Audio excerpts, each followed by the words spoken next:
तो और कैसे हो हैं आप लोग। उम्मीद होंगे आप लोग अच्छे होंगे, स्वस्थ होंगे। आज का हमारा नया वीडियो रहेगा भारत नेपाल विवाद, जो अभी हाल ही में सीमा के लेकर विवाद है कुछ। अभी वहाँ पे जन की सरकार बनी है, आप लोगों ने देखा होगा कैसे ओपी शर्मा ओली को वहाँ पे उखाड़ के फेंक दिए, क्या क्या वहाँ मंत्रियों का हाल हुआ। थोड़ा सा उस पर चर्चा करेंगे।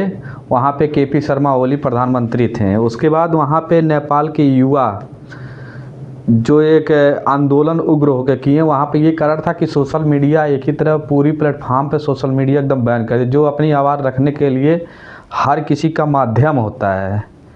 और उसको वहाँ पे गवर्नमेंट इसलिए बंद की क्योंकि उनके जो नेता लोग के लड़के हैं वो विदेश में जाके पढ़ते थे, लाइफ स्टाइल ऐशो आराम की ज़िंदगी जीता, फ़ोटो खींच के सोशल मीडिया पे डालते थे। और पैसा विकास के नाम पे कहाँ जाता था कहाँ नहीं जाता था कुछ नहीं पता। फिर उसके बाद गवर्नमेंट ने डिसीजन लिया कि हम सोशल मीडिया क्यों ना ही बंद कर दें। एक ही बार पूरा इंस्टाग्राम, फेसबुक, यूट्यूब जो भी सोशल मीडिया था सब कुछ बंद एकदम। उसके बाद वहाँ के युवाओं ने युग्र होकर विरोध आंदोलन किया और उसका नाम था जन जी, जो पूरा तोड़ ताड़ एकदम नेपाल को मतलब अस्थिर एकदम कर दिया। उसके बाद केपी शर्मा ओली इस्तीफा देने के तैयार नहीं, वहाँ आर्मी पूरी सड़कों पर उतर गई।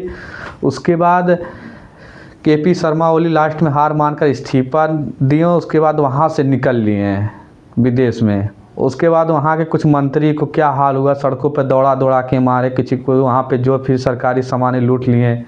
उसके बाद वहाँ पे 2 दिन हालात एकदम अस्थिर थे। उसके बाद धीरे धीरे सामान्य हुई। उम्मीद था कि जन जी सरकार जो आएगी एक अच्छा बन के उभरेगी, मगर वहाँ पे क्या हुआ, तख्ता पलट हुआ। कोई वहाँ पे महिला प्रधानमंत्री बनती हैं। फिर उसके बाद धीरे धीरे विवाद बीतते अभी हाल ही में 100 रुपये नोट के लेकर एक विवाद हुआ, जिसने नेपाल ने भारत के कुछ सीमा क्षेत्र में वो अपना हिस्सा दिखा दिया। जिसे लिपुलेख है, लिपुपुद्रा है, काली नदी विवाद है, इस सब लेके अपना दिखा दी। लगभग 1850 किलोमीटर भारत और नेपाल का सीमा साझा होता है। उसने दिखा दिया कि ये हमारा हिस्सा है। शायद उसे नहीं मालूम है कि जो काली नदी विवाद है उस पर ये जो समझौता हुआ था अंग्रेज़ों के लेकर, जो अंग्रेज़ों ने नेपाल से युद्ध करके 1/3 हिस्सा कब्जा कर लिया। फिर उसके बाद वो काली नदी जो बीच में पड़ती है, जिसे शायद सुहाबा संधि बोलते हैं, उसमें हुआ कि नेपाल का 1/3 हिस्सा हम रखेंगे, जो नदी है वो बॉर्डर रहेगा हम दोनों के बीच में। उसके बाद ने उसी पे भारत आज तक मानते चले आया और नेपाल और नदियाँ अपना सीमा बदल दी नेपाल की तरफ। उसके बाद वो सीधे भारत को और अंदर अपनी सीमा मानता है। भारत ने जिसका पूर्व की नदी जो सीमा बनाएगी हम उसी पे अपना हम फैसले पे कायम रहेंगे। उसके बाद देखा जाए फिर काला पानी, लिपुलेख और लिपुपुंद्रा क्षेत्र उसकी सीमाओं में 2020 में राजनीतिक नक्शा भी पास हुआ था। केपी शर्मा ओली जो आप जानते हैं भारत विरोधी षड्यंत्र थे। अब नवीनतम विवाद यही है। ये जितना मुद्दा ये नेपाल के जनजी गवर्नमेंट जो वर्तमान में है, ये जितना उठाएंगे उनका उतना ही नुकसान होगा। उससे कोई बहुत बड़ी हल नहीं निकलेगा उनका।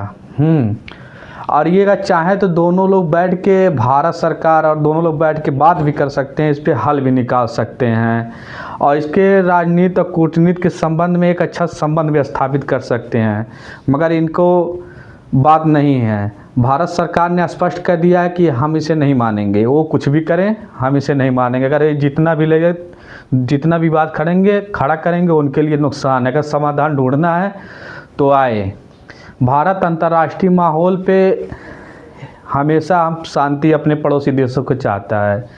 अब नेपाल के, उसके पहले आपने देखा होगा बांग्लादेश में शेख हसीना को, जो वहाँ पे युवाओं ने क्या विरोध किया।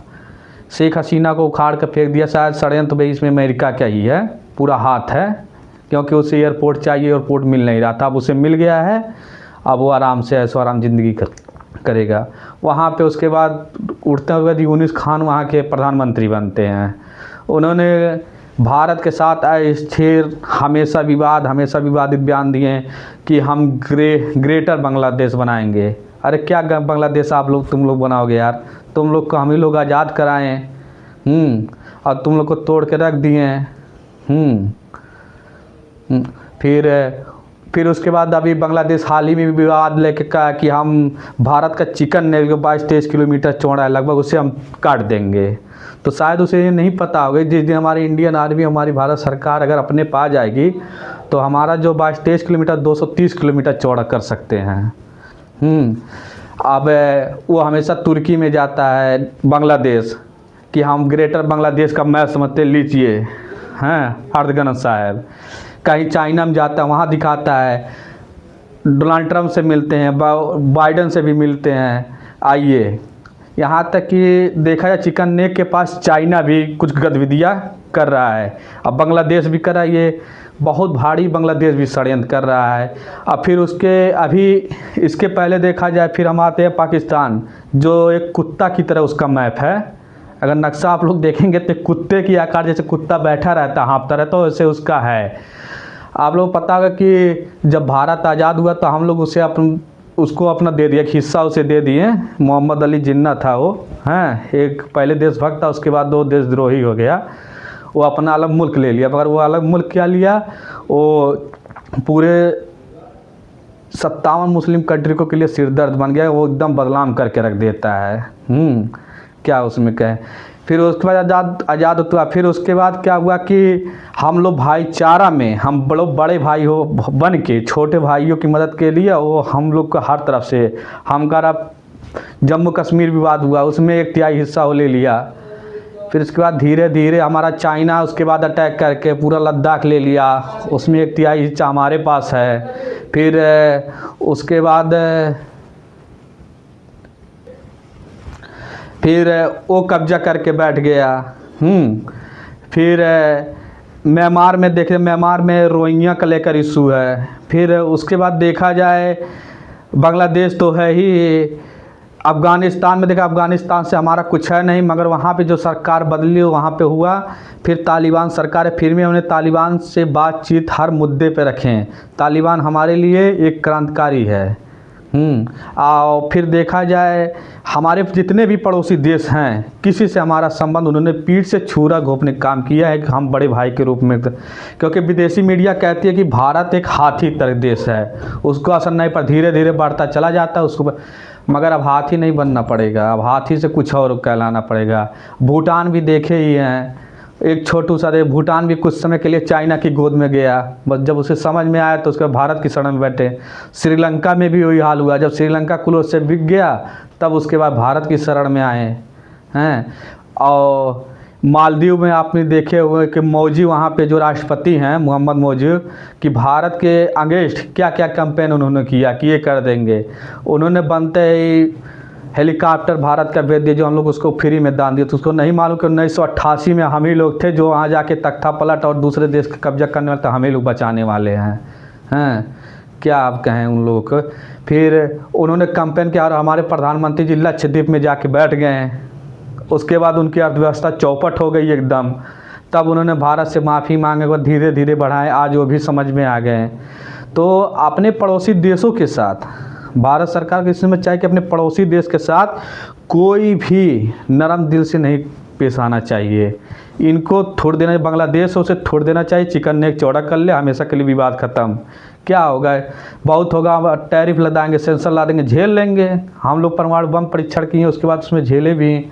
फिर और रही बात पाकिस्तान की, पाकिस्तान से POK ले लेना चाहिए, उसके बाद उसे 4 टुकड़ों में बांट दो। अफ़गानिस्तान भाइयों से कह दो भाई अपना जो डूरन लाइन मानते हो उसे और आगे बढ़ा लो, छोड़ो वो सब। और फिर उसके बाद चाइना पे हम लोग भी हमला करके उसे भी ले लेंगे। मतलब ये छोटे छोटे देश है, उसको ख़त्म कर। जो नेपाल इस समय जो विवाद खड़ा किया है अभी हाल ही में, तो उसको ये समझना चाहिए कि भारत अगर 1 महीने के लिए बॉर्डर सील कर दे तो पूरी नकदम उड़ जाएगी। शायद उसे मालूम नहीं कि भारत बेटी की तरह रिश्ता रखता है आप लोगों को। शायद इसे मालूम नहीं होगा कि सीता जी कहाँ की हैं। वो अब उसे समझ में नहीं आता, उसे मालूम नहीं है कि भारत के लोग अगर अनाज ना भेजें तो मर जाए। क्या भूकंप आया था, हम ही लोग पहले अनाज देने गए, हम ही लोग हर प्रकार के उनको मदद किए हैं। तो नया विवाद यही भारत नेपाल का विवाद था दोस्तों, जिसको हमने बीच में और भी देशों के साथ उल्लेख किए हम। तो आपको शायद पता ही होगा क्या क्या वहाँ पे विवाद थी। अब चाइना उसमें नेपाल को ये चाहिए कि भारत के साथ बातचीत के मुद्दा जितना अच्छा हो सके जल्दी से जल्दी हल करने लेना चाहिए। जितना ये मुद्दा उछालेंगे अंतर्राष्ट्रीय मंच पे, कहीं भी नेपाल अगर उछाला तो उसको शायद बहुत बुरा परिणाम भुगतना होगा, उसे नहीं मालूम होगा। नमस्कार दोस्तों, आप बताएं हमें कमेंट बॉक्स में हमारा वीडियो कैसा लगा। तब तक के लिए धन्यवाद। जय हिंद, जय भारत।